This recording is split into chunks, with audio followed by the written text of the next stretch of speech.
कहानी की शुरुआत में हम एक ट्रेन को देखते हैं जो एक बीहड़ से होकर गुजर रही है। उसमें एक शख्स है, उसका नाम बर्जिल है। वह अपने सफर पर निकला है, शायद उसे कहीं पहुंचना है। ट्रेन एक सुनसान स्टेशन पर रुकती है, वहां उतर जाता है और वह एक शॉप के पास जाता है। भीतर एक शख्स बैठा होता है। वर्जिन उससे कहता है कि आज वह यहाँ एक आदमी से मिलने वाला था, क्या वह यहाँ आया था? और वह शख्स उसका कोई जवाब नहीं देता। वह उस शख्स से बाथरूम का रास्ता पूछता है, वह पीछे की तरफ इशारा करता है। वह बाथरूम में जाकर बैठता है, तभी बाहर से एक शख्स उसे आवाज देता है। यह वही शख्स था जो उसे सफर पर ले जाने वाला है। उसका नाम जीत है। वर्जिन उसे हायर किया था। जीत कहता है $200 गैस के, $20 पानी के और $200 ले जाने के। अगर कोई समस्या है तो मैं गाड़ी घुमा सकता हूँ, इसकी कोई जरूरत नहीं है। गाड़ी चालू करता है। दोनों एक सुनसान रास्ते से गुजरते हैं। ऐसी वक्त गाड़ी का टायर पंचर हो जाता है। वे उसे बदलने लगता है। वे देखते हैं कि कुत्ते एक दूसरे को खा रहे हैं। क्योंकि उस वक्त कुछ नहीं था तो कुत्ते जंगली हो गए थे, जो भी मिलता उससे खाने लगते थे। वे उस कुत्ते को भगा देता है और घायल कुत्ते के सर को एक पत्थर से कुचल देता है ताकि उसे दर्द किसी भी प्रकार की यातना न सहन न करने पड़े। दोनों वहाँ से आगे के सफर पर निकल जाते हैं। रात को एक जगह रुक जाते हैं। गीत के पूछने पर पता बताता है। वे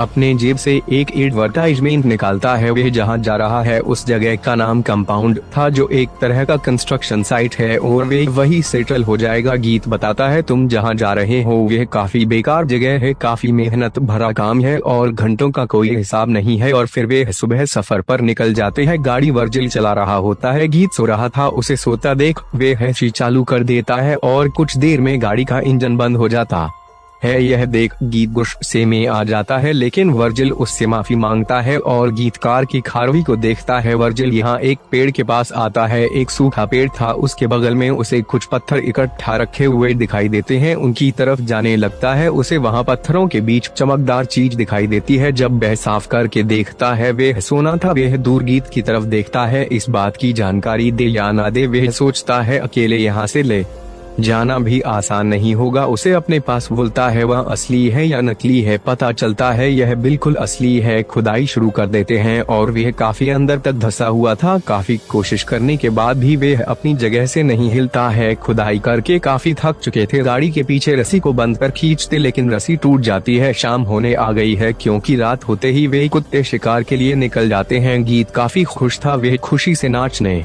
लगता है क्योंकि उन्हें काफी बड़ा सोने का ढेर मिल गया था। वे वर्जिन भी काफी खुश था। अब उसे कंपाउंड जाकर काम नहीं करना होगा। दोनों बात करते हैं, हम किसी एक को वापस जाकर एक वेटर लाना होगा ताकि हम इसकी खुदाई कर किसी एक को भी सोने की रखवाली लिए यहीं रुकना होगा। गीत बताता है मैं इसमें एक जगह जानता हूँ जहाँ हमें एक सेमेटर मिल जाएगा जो यहाँ से सिर्फ 2 दिनों की दूरी पर है। तुम चले जाओ, मैं इस सोने रखवाली करता हूँ।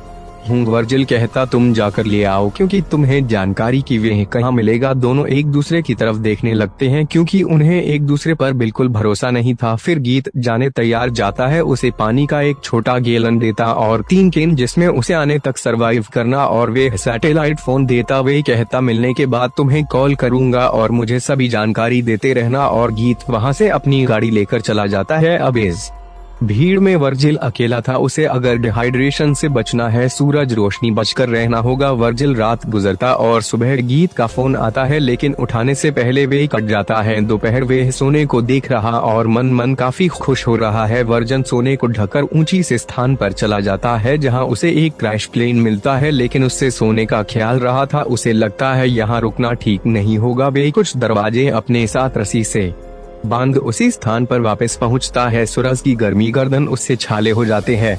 वह उस मलबे उस पेड़ नीचे एक झुग्गी बना लेता जिससे वह आराम से सूरज से बच जाता, और शाम को वह सोने पत्थर एक टुकड़ा तोड़ लेता है जिससे वह बहुत खुश होता है।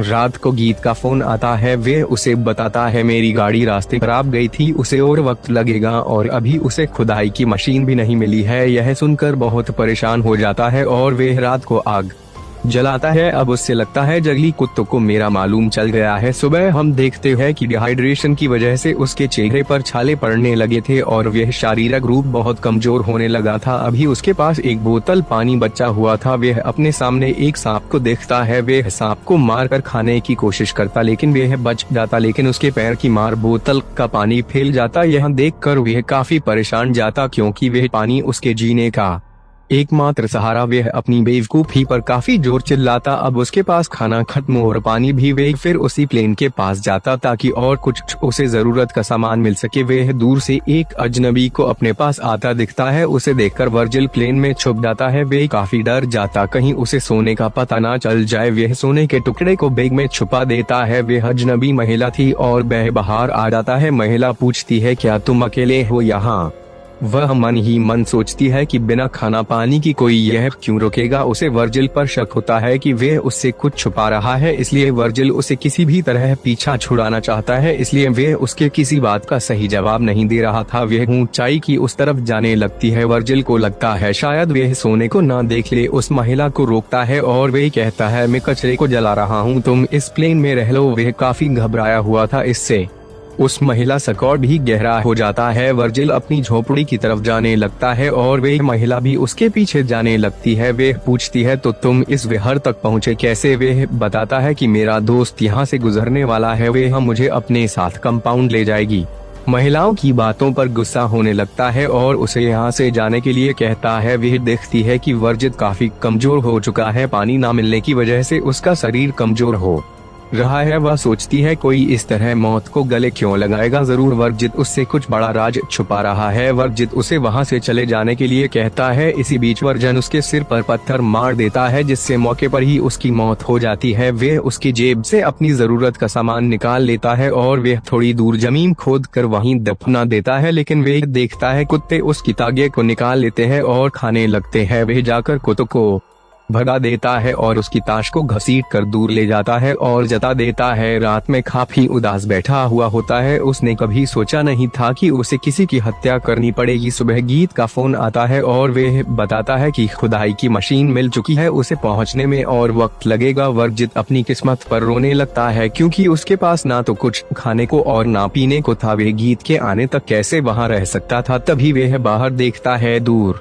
एक गाड़ी गुजर रही थी। एक बार वह सोचता है, जो सोने का टुकड़ा है उसे ही लेकर निकल जाऊं यहाँ से, मेरी जान तो बच जाएगी। लेकिन उसका मन तो अभी भी सोने के ढेर पर था। वह गाड़ी वहाँ से गुजर जाती है। वर्जित बाहर देखता है कि बड़ा तूफान आ रहा है। वह किसी तरह भागकर अपनी झोपड़ी में छुप जाता है। वह तूफान इतना तेज था वह झोपड़ी को उड़ा ले जाता है। सुबह वह खुद को मिट्टी में दबा पाता है। वह देखता है उसके पेट में एक लकड़ी का टुकड़ा घुस गया है। वह किसी तरह उठता है। वह देखता है उसका पेड़, उसकी झोपड़ी दोनों ही साफ हो चुके हैं। वह अपनी बैग में देखता है पर उसमें सोने का टुकड़ा नहीं था। तूफान के आने से सब चीज यहाँ वहाँ हो गई थी। पेट में लकड़ी होने से बच भी नहीं पा रहा था। वह देखता है कि सोने का ढेर अभी भी वहीं था। वह किसी तरह फिर से लकड़ी को निकालने की कोशिश करता है और आग जलाकर उससे को जला देता है ताकि खून रुक जाए, जिससे वह बेहोश होकर वहीं गिर जाता है। वहाँ एक महिला आती है। वे वर्जित को पानी पिलाती है। वर्जिल को लगता है वह वही महिला है जिसने उसे मारकर जलाया था। यह बस उसके दिमाग का भ्रम है। उसे वह हर जगह दिखने लगती है। थोड़ी देर बाद उसे होश आता है। वे फोन की आवाज सुनता है। वे फोन गीत का था। वह बताता है कि मुझे थोड़ा वक्त और लगेगा, तब तक तुम सोने का अच्छे से ध्यान रखना। तभी वे पीछे से वही महिला उसे आवाज देती है। वह देखता है कि वह उसी की